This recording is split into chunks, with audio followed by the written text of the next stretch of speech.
suspicious. But I'm getting suspicious.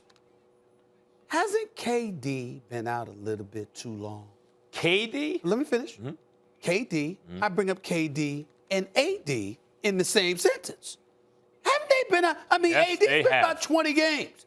You know, and again, we're leaning back on Max Kellerman before KD went down in the finals because Max kept telling, I don't give a damn what y'all say. You understand what I'm saying? Even though some people would still argue, even after he tore his Achilles, that one had nothing to do with the other, whatever. If it quacks like a duck, what? If it walks like a duck, quacks like a duck, it ain't a mongoose. I got all of that. You know me.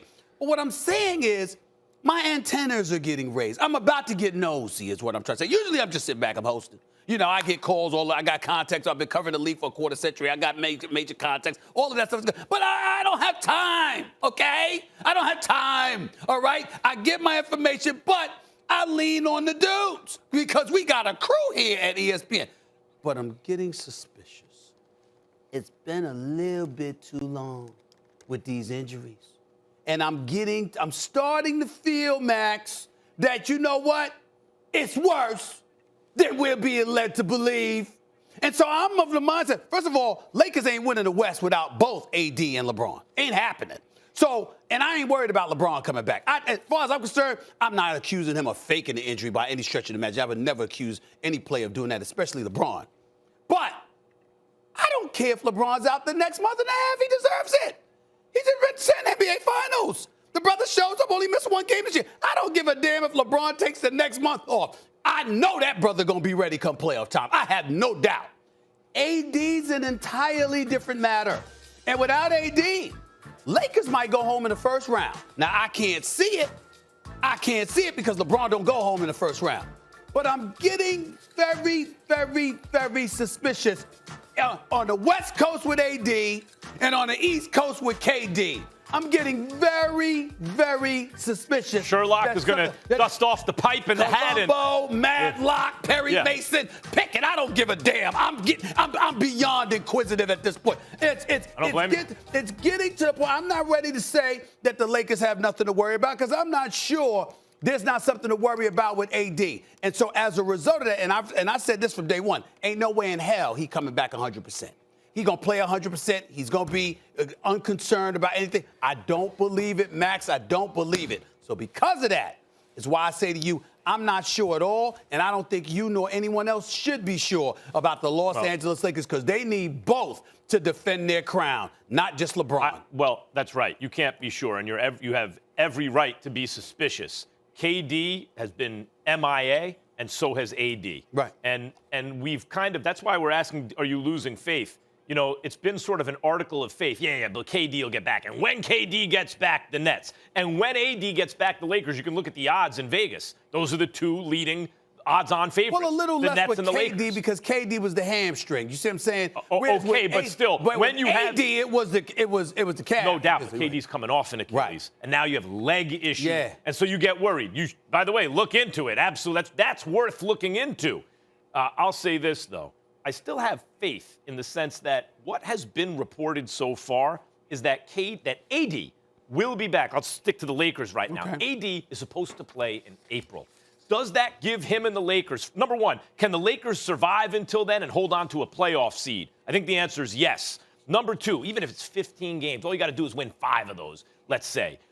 Number two, once he gets back and LeBron gets back, do they have enough time to get the chemistry going, to get in real basketball I'm not concerned about shape that. Before the playoffs? I think the answer is yes. Then I ask myself, if they have LeBron and AD as most of themselves, do I like them to get out of the West? The answer is yes. By the way, you brought up LeBron's injury. You know he's going to be all right. As a Lakers fan, any Lakers fan out there should thank their lucky stars because that injury to me, Stephen A., when I saw it on originally, looked like a season ender to me. The knee to me seemed to move to the side. I was like, uh-oh. The fact that it's turned out to be a high ankle sprain is a blessing. But I compared just to what saw the that way could have his been. leg rolled, and I wasn't concerned about it at all because it's LeBron. I really wasn't concerned about it at all. I said, you know something? He needs a break. He needs a break anyway. He walked off by himself. Listen, that was good. You can't. The guy is 36 years of age in his 18th season and playing more games than anybody else. I mean, if I'm other guys, I would be embarrassed. Not guys with legitimate bona fide injuries that have them out. But I'm talking about these strains and you're not 100% and that's a reason to take nights off and all of this other stuff. This brother doesn't miss games. So I look at it from that perspective, and I'm like, I ain't worried about LeBron. He deserves his break. AD is a huge concern What for me. percentage of himself does AD have to come back at for them to get out of the West? Past the Jazz, past the Nuggets, past the Clippers, the Suns? 85%.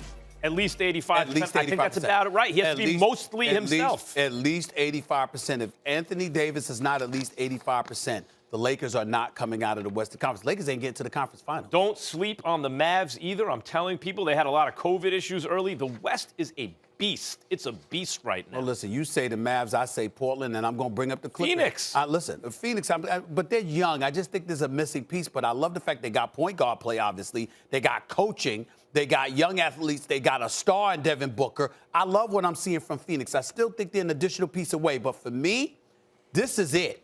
If the Clippers can't do it this year, I think we need to have the discussion as to whether or not the whole Kawhi Leonard move was an absolute bust. Last thing, Jamal Murray is normally about a borderline all-star regular season. Mm-hmm. He was a superstar in the playoffs. Who? Jamal Murray. Yes, no if that Jamal Murray shows up in these playoffs, I think he will. Denver is as live as anybody. I believe Jamal Murray will step up because I think that's the kind of play he is. But Molly, I want to reiterate because I saw your reaction to what I said. We need to revisit that Kawhi point that you just said. That's right. Because that's wild. I'm going to say it again. Ahead.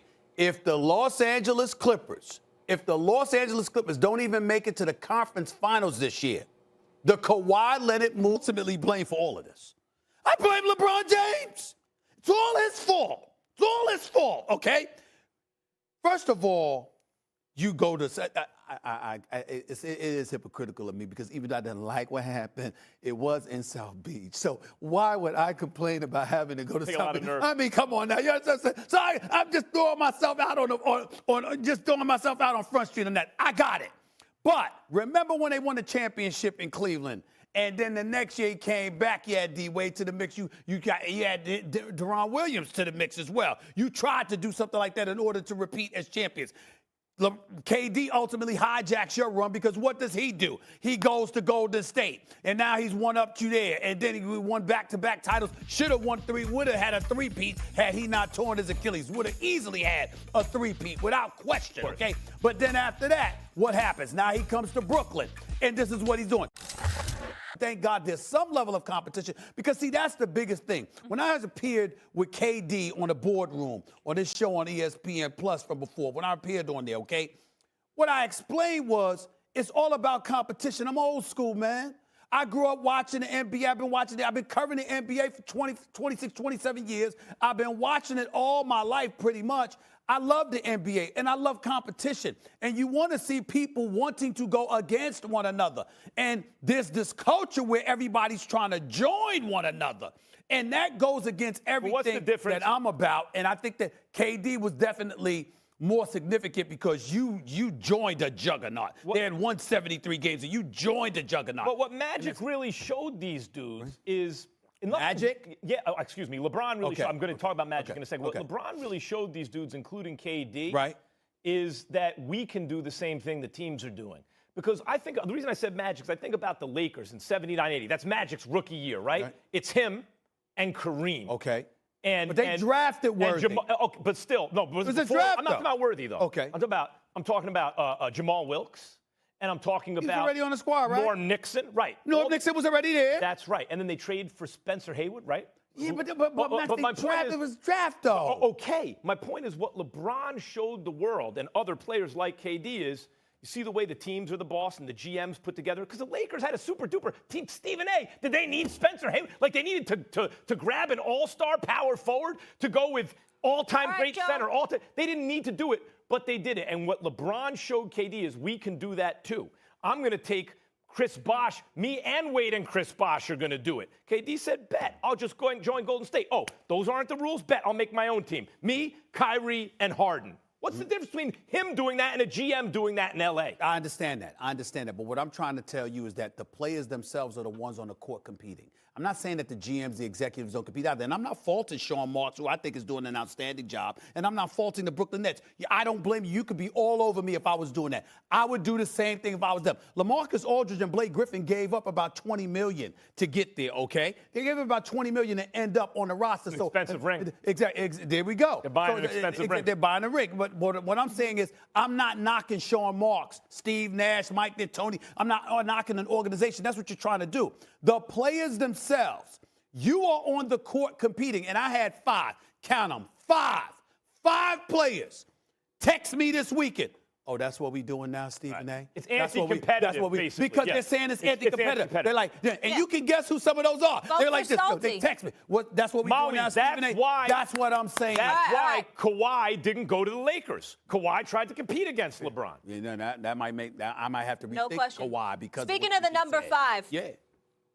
The Nets have 5 players with at least 5 All-Star appearances, so that's pretty incredible. Only the Celtics did that back, that 2010 squad. What? Fellas, Okay, repeat let's that. leave it Repeat there. that, Everyone's Molly. trying to get a chip. Molly, repeat that. With Okay, 5 players so with 5 there's All-Stars. there's 5 players on the Nets with at least 5 All-Star appearances. There's Lord. only one other team in history that did that, and that was that stacked Celtics squad back in the